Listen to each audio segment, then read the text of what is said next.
Hi and welcome back, guys. Hope you all are having a great day out there. We talk a lot about what's happening behind the scenes, or under the hood, as I like to say, with Ripple and XRP that is going to lead to something so much bigger than what we see. Now, a lot of us were frustrated with what we felt like was a lack of transparency at the crypto summit last night. Given we are very grateful to even be at the White House talking about crypto, I want to show you a couple things that are incredibly bullish for Ripple and XRP here. And at the end of the video, show you something that looks very likely on what's happening behind the scenes that gives you a really good idea on what we're seeing here in the market. Now, the market is down roughly about 2.5%, with XRP down about 4%. I want to start with this old clip. It's a little over a minute, but it gives you a real good idea on where I'm going with this. The macro environment around custody digital assets is expected to be close to $10 trillion by the year 2030. And inevitably, people are going to need a place to store those assets, and safe, secure, and they're going to need to be able to transfer them as well, having good on and off ramps, even a tokenization engine. Some of the work Ripple is doing around central bank digital currencies, or CBDCs.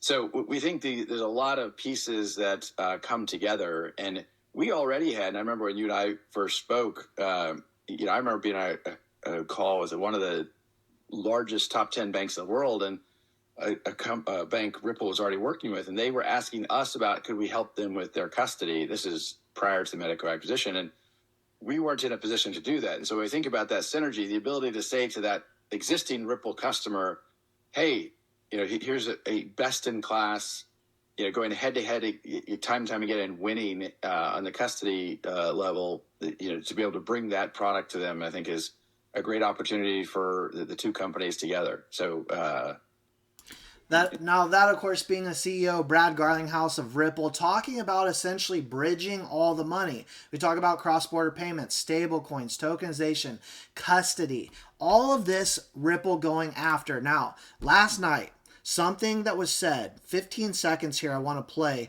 is very interesting. We're going to put a lot of thought into the stablecoin regime.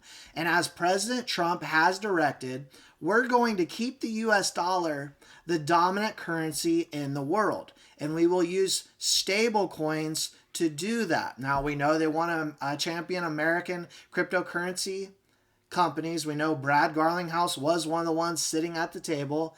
Stablecoins moved $10 trillion in 2024. Take a look at where we're going. And we are going to put a lot of thought into the stablecoin regime. And as President Trump has directed, we are going to keep the U.S. the dominant reserve currency in the world, and we will use stablecoins to do that.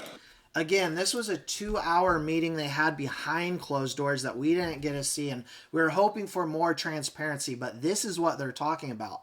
Now, VET XRPL Validator puts Bitcoin is not the only crypto that has no issuer. XRP is equally counterparty free.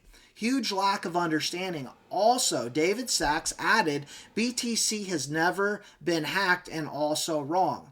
2010 overflow bug to create 184 billion BTC and required a rollback. This is partially why many of us do feel like we're being misled. We're not being told the full story. While all along, this is what is happening behind the scenes. And also, Mickle puts this out. Interestingly enough, Eric Trump posted about the original reserve idea, but hasn't posted anything since the new one was set in place. Again, this coming out recently from Donald Trump about XRP, Solana, ADA, then Eric Trump talking about the genius of this announcement as a strategic reserve on that Sunday when traditional markets were closed, but hasn't said anything since, while we're seeing all this fluctuating in the market manipulation. Leads one to wonder exactly what's going on. What I know is XRP is the chosen one. This is what I believe, based off them being the most dominant player in this market for a whole host of reasons. This is what I believe. Let me know your thoughts, your opinions in the comment section below, guys. Appreciate all your support. Please don't forget to like and subscribe. We'll see you all in the next one.